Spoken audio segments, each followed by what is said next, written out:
lottery itself. Then you've got taxes as far as to deal with, which is also really important as far as that people need to understand. And depending on the state in which you reside will dictate as far as what that is. But you're looking at 40%, give or take. I'm rounding things off here, that you're throwing out the window as far as to the federal government. And then you're going to have some, depending on, again, a state, maybe another 5%, maybe 10%. If you happen to be in California, like the last winter, I think it's 14% out there. Ooh. So 40%, 14%. 54% of that money is being thrown out the window. So that $1 billion is all of a sudden looking like 250 to 300 million. Still a big number, don't get me wrong. Yeah. But anyway, people just, you got $1 billion. No, you don't have $1 billion. You got about 300 million, again, round numbers. So you've got a couple decisions at that point, and that being probably the biggest thing is that everybody under the sun is going to be attacking you as far as for money. I think the statistics are that the average person, and I'm not joking when I say this, that the average person is filing bankruptcy. The winner, the lottery winner, is filing bankruptcy as far as in a period of like 3 to 5 years on average. Some succeed, many don't. And so we use the example of like a pro football player or something like that. We bought out of practice. It's been probably give or take 5 years ago now. And this gentleman's practice from Dubuque, Iowa, he worked with a lot of pro athletes. And mostly the athletes that he worked with were football players. And these football players, a lot of them hit the lottery as far as for them. It wasn't that the magnitude I just referenced earlier with $1 billion, price tag, but it's $5 million, $10 million, $20 million.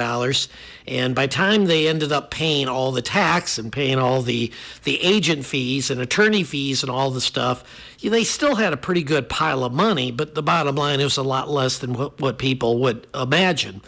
Then on top of that, many of these individuals were under tremendous pressure as far as from friends and relatives. And that being that, many of them came from nothing. And the bottom line is they had pals through the years that, they all worked out together, they practiced together. And if one lucky one makes it to the big time, kind of the rule is that you're going to take care of your pals, that because they didn't make it and you did, you're going to take care of them, just like if the shoe was on the other foot, in theory, would take place. And in reality, many of those did follow through with their commitments. We had one literally that we were working with for a number of years, and he no longer really has any money to oversee. It's not kind of sad, it's quite sad.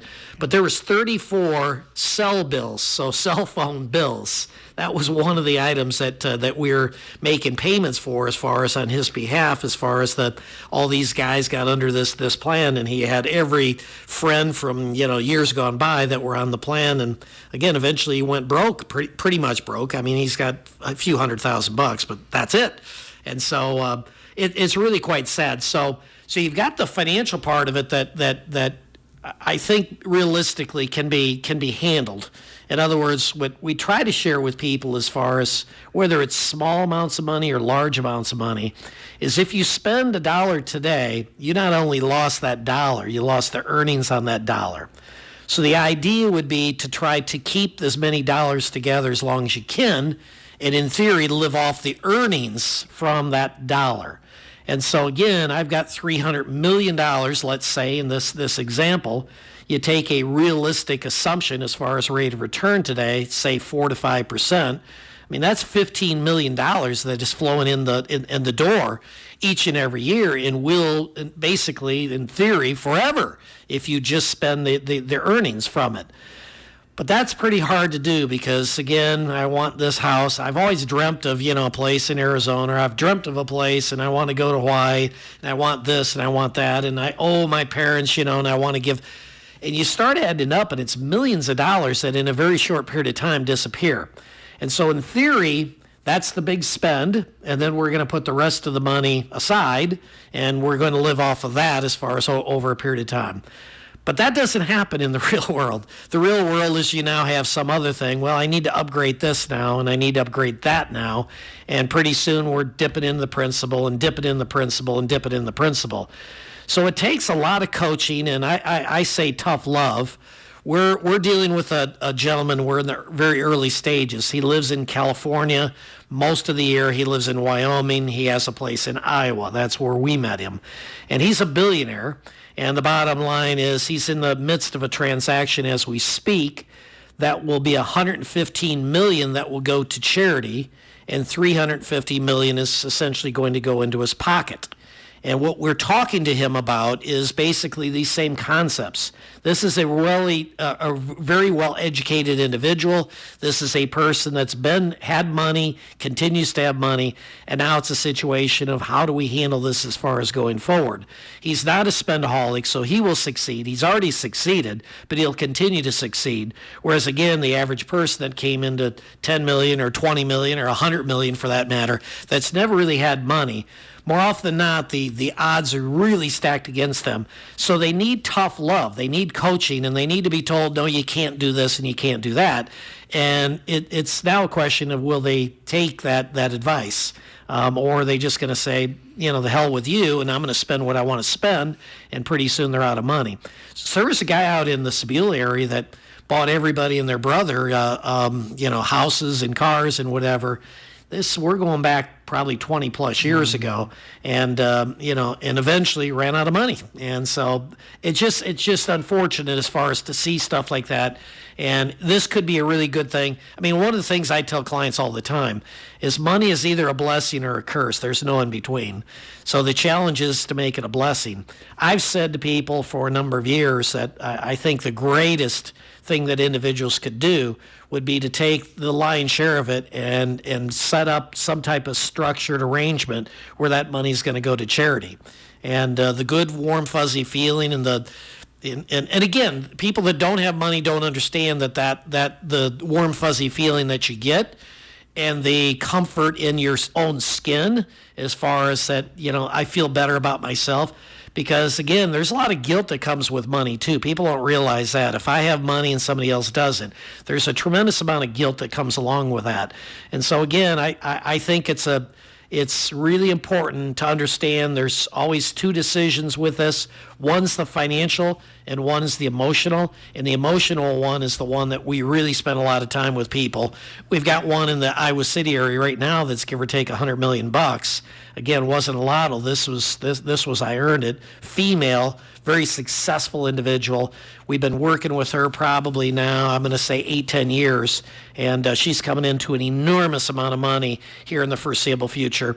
And we even had her family. We do coaching, and we bring them on the Zoom call, bring them in, and we just basically tell them the way it is. Oftentimes they don't want to hear it, but we're going to tell them, and we'll see if they take our advice. We're going to take a break for the weather here in about a minute. And I don't want to get too personal, but you grew up a blue-collar family. Yes. Dad was a factory worker. Yes. You've done very well. Yes. How have you handled your success? My wake-up call basically came from a workshop that I attended years and years ago, and the topic was, a minister put it on, and the topic was, God wants you to be rich.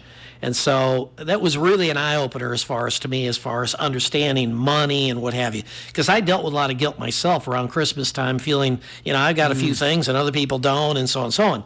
So I listened to this guy, and essentially the concept is this, is if you're really good at what you do, and again, without pounding my own chest, I'm really good at what I do. Go out and be successful, make as much as you can, doing it the right way so that you can give it away. And that's basically how I've lived my life. I enjoy giving away hundreds of thousands of dollars every year as far as to charities, as far as in our area. It's a real turn on, and I'm very blessed to have a skill that I could do well. And then, again, it's about giving it back. And the warm, fuzzy feeling you get from that is unbelievable. And as somebody told me, the more you give, the more that comes to you. And that's exactly what I'm living, day in, day out. We get phone calls all the time, people that need help on this or that, and it's just incredible. So anyway. Let's break for the weather. It is being brought to you by Kelly Heating and Air Conditioning. It's a little cooler temperature pattern expected for your Wednesday with more clouds and an outside chance of a shower or thunderstorm as we go throughout the day. Temperatures heading for the low 80s this afternoon. Still could see an isolated shower storm this evening with temperatures dropping into the upper 60s for your overnight lows. I'm meteorologist Andrew Stutzky with Storm Track 8. Still looks overcast. We're at 73 degrees. Our update brought to you by Kelly Heating and Air Conditioning. Everyone Everyone knows the climate changes quickly in the Midwest. Make your home comfortable all year round with Kelly Heating and Air Conditioning. Right now, Kelly Heating and Air Conditioning offers up to $380 in rebates, plus additional incentives on a whole home comfort system from Bryant, whatever it takes. No matter what the temperature is like outdoors, at least your home will always be comfortable when you trust Kelly. Kelly Heating and Air Conditioning in Clinton, your Bryant factory authorized dealer. We're visiting with Dave. Good thing they don't hear what we talk about during the commercial. Anyways, you wanted to talk about a recent downgrade that the United States got. First of all, who is this group that did this? Fitch is a big organization. So people are probably familiar with the term Standard & Poor's. Well, Standard & Poor's in 2011 downgraded the U.S. government from AAA to AA+. Mm-hmm. That's essentially what took place this go-round. The concern was, and continues to be, as far as, are we able to pay our bills? Well, I guess we are, but we're not as capable as we were, as far as based on what these organizations believe, as we were several years back. Many reasons for that, and again, the list is as long as your arm, but the concept basically centers around we're spending too much money, and we have every year this threat of defaulting as far as on our debt. And so because of that, countries around the world are looking at us and saying, are we comfortable as far as with putting our money there? Because we're the largest bond market in the world, and people that buy bonds, and I don't know if people really understand this. People use the term sometimes, and I'm not sure they get it, but when you buy a bond, basically what you're doing is you're loaning somebody some money in exchange for a guarantee that you're going to get that money back. And that could be to an Apple, that could be to many major corporations, General Electric, et cetera. They all issue bonds. So it could be that, which is defined as a corporate bond, or it could be a government bond, which is typically the way most people go, because the theory is they're safe and they're guaranteed. The corporation could go broke and I may not get back my money, but the government will be good for it. Well, in theory, the government's good for it, and always has been. But the concern is going forward, will they be? And so these organizations basically are paid to analyze these type of situations and to give their opinion. And their opinion is the United States isn't as capable today to pay their bills as they were several years ago. So the issue now is, and it's turning into a political football. So the Republicans are taking the position that this is all Biden's problem because he's out, giving away all this money, the last several giveaways as far as with COVID and what have you. The Democrats will push back and say, hey, you knuckleheads are the ones that keep putting up walls as far as threatening that we're going to shut down the government. And so, again, as David never holds back on, I'm so sick and tired of politicians and in the way they handle the situation. And I don't know about you, Gary, but and I don't know about the listeners out there, if they've ever wondered, people that make $200,000 give or take a year, how they have millions and millions and millions of dollars.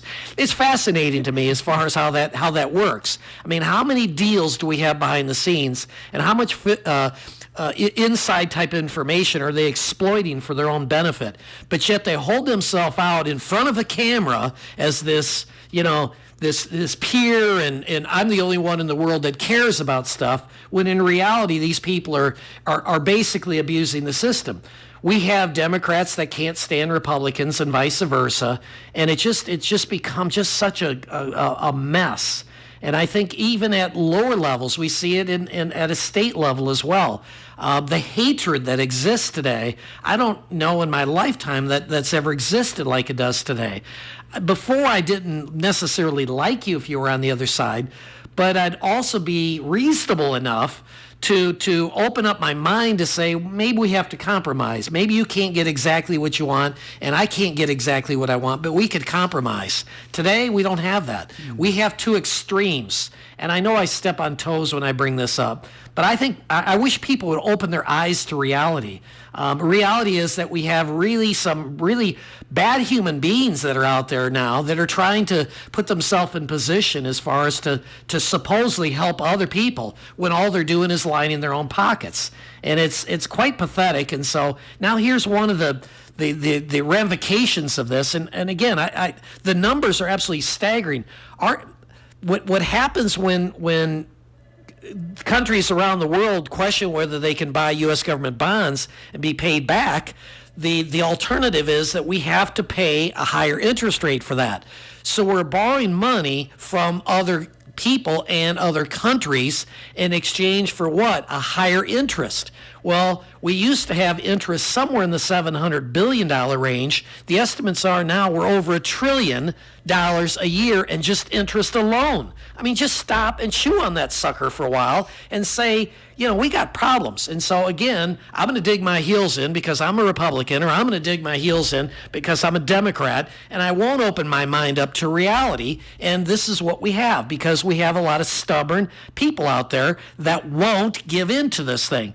Be open-minded. Let's make some decisions that are good for the country. And unfortunately, there's some tough decisions that have to be made. We've got to slow down our spending. And the question is, in what way? And again, Democrats want to protect everything as far as Social Security and Medicare. That's the two biggies. And Republicans are kind of afraid to go too aggressively after that because of the political backlash from older people that vote. And so, we got a mess. And again, we're downgraded because of that. And interest rates have already gone up like 0.2% just since this in a day. So this is expensive stuff, folks. And again, I know this stuff is confusing. I do the best I can as far as to try to simplify. But I think if you just focus on an open mind and looking at the facts, not what you want to be the facts, and turn off the stupid stations that are so extreme one way and the other, and try to look objectively at things so that we can make the country great again like it used to be years ago. We have screwed things up the last 15, 20 years, and we got to do something about this. And when I say screwed it up, I want to be really clear here. That's Democrats and Republicans. So again, stop digging your heels in. Be open-minded. People call themselves independents. I think roughly 40% of the American public define themselves as independent, which is kind of a joke because, again, when it's all said and done, again, people dig their heels into their bias, and we can't do that. We've got some really bad human beings on the Republican side, and we've got some really bad human beings on the Democratic side. Look at quality individuals that have done something in their life that really care about America. Don't just say it, but they prove it, because we got the greatest country in the world, but we got to take care of it. And if we don't, again, people are going to be paying interest rates just off the charts as far as going forward, and our debt load is going to overwhelm us. Every great civilization throughout history, other than the United States, has eventually collapsed. And we're heading down that path if we don't do something about it. So some of the other countries that people would think of, like a Japan or in England, what is their rating? So most countries, as far as that are out there, Germany has a AAA. They're the only one that has a AAA at this point in time. Japan and, I don't know exactly. Japan, for whatever it's worth, nobody's wanted to put a penny there for years. Japan, if you look at interest rates there that they were paying as far as on government bonds, what have you, have been sub-zero. I mean, just try that on for size as far as negative rates of return. So, again, we got something really special here if we don't blow it. And we've got some really, massive egos that are out there, that people that act like, again, in front of a camera, that they're really hot shots and they're going to protect us. Yeah, don't worry about protecting us. Do what's best for the country, and stop lining your own pockets. Coming up, of course, will be another school year, and I know you talked earlier in the program about how good you feel about giving. Yeah, you bet. And I would imagine you folks are going to be doing something again. Again, it's so crucial, and I don't mean to get on the soapbox exactly, but I go back to my childhood as far as I grew up here, for those that don't know, and went to Whittier, went to Washington, went to Clinton High School. And long story short, I don't remember ever being the extremes that we have as far as today. There's a lot of kids that are moving from house to house and whatever, and oftentimes the stories are just so dramatic. I mean, I've been very close to a lot of the people that work at the schools, and they share some of these stories. And the need that doesn't just take place at the beginning of the year, but during the year, where book bags and some of this stuff was left in a house that they had to get out of in the middle of the night because of fear of, I don't know what, as far as somebody being abused, what have you. And the bottom line is, again, there's a tremendous need. And so I don't remember that when I was there. The pencils and everything, you seem to get the stuff. You got the milk at lunch. You got the meal there. But today, there's a lot of that stuff that these kids are short of. We're in a different world, and I'll give an example this morning. So I try to do 18 miles on my bike every morning, and as I'm going past the old Vans grocery store that most people around here probably won't remember, there's a gentleman walking down there, and the swear words that were flying out of his mouth and this is a big dude. And I always like I feel like the mayor going around town, trying to, as best I can, brighten people's day, because you see people in the morning, and a lot of times you just know that they've got stress in their life, and they're trying to deal with it, and they're trying to get a little exercise, whatever. And so I try to, good morning, type thing. Well, this person I just had a bad feeling about, and I kind of circled around him and didn't get too close. And all of a sudden, the swear words started flying out of his mouth as far as directed kind of my direction about get out of here type thing. And I thought, wow. And I'm driving by in the street, and he's on the sidewalk. And why do I bring it up? It's that we got, unfortunately, a fair amount of that in our community. And we've got people that have drug issues, have some mental issues, what have you. They need help, what have you. And the bottom line is, I think it's much more extreme than what I remember as far as a kid. So we got to give back. We got to make a difference. And again, thank goodness we have some really good, caring people around here. I got the easy job, but that's just writing the check. The other people are in the trenches day to day trying to make a difference, trying to make these kids' lives better. And again, we're very blessed as far as to have that. And we'll continue to do our part, again, which is here's the money. You make the decisions of what needs to be done with it, that we have no input as far as on that. A lot of homeless people, the sisters up here in the Hill do a terrific job helping support many of the homeless people in this area. And again, so our job is to get some cash to them so that they can do what they do. Always interesting. Thank you, Gary. Thank you so much. Have a great day. You too, Gary. Thank you. Financial Focus is a production of NelsonCorp Wealth Management in Clinton and Davenport. The opinions voiced in this show are for general information only and are not intended to provide specific advice or recommendations for any individual. Any indices mentioned are unmanaged and cannot be invested into directly. Registered representative, securities offered through Cambridge Investment Research Incorporated, a broker-dealer member FINRA SIPC. Investment advisor representative, Cambridge Investment Research Advisors Incorporated, a registered investment advisor. Cambridge and NelsonCorp Wealth Management are not affiliated. Cambridge does not offer tax advice. For more information, visit our website at www.nelsoncorp.com. It's a bird! It's a plane! The Dan Patrick Show. Dan Patrick. Yeah! This is about Aaron Rodgers winning now. And that's why I think giving that money back, whether he gets it on the back end or not, he's saying, get the players in there that I need because I want to win a championship. There's a chance that whoever wins the division is the only team out of the AFC East to make the playoffs. Because if you're playing against the NFC East and the AFC West, well, there's some really good teams that you're going to be facing. And then you face each other in the AFC East. So you got Miami twice, you got New England twice, and you got Buffalo twice. You open the season against Buffalo. If you have 11 wins, you're probably winning that division. As much as we look at this and go, you could have 3 teams from the AFC East make the playoffs. You could,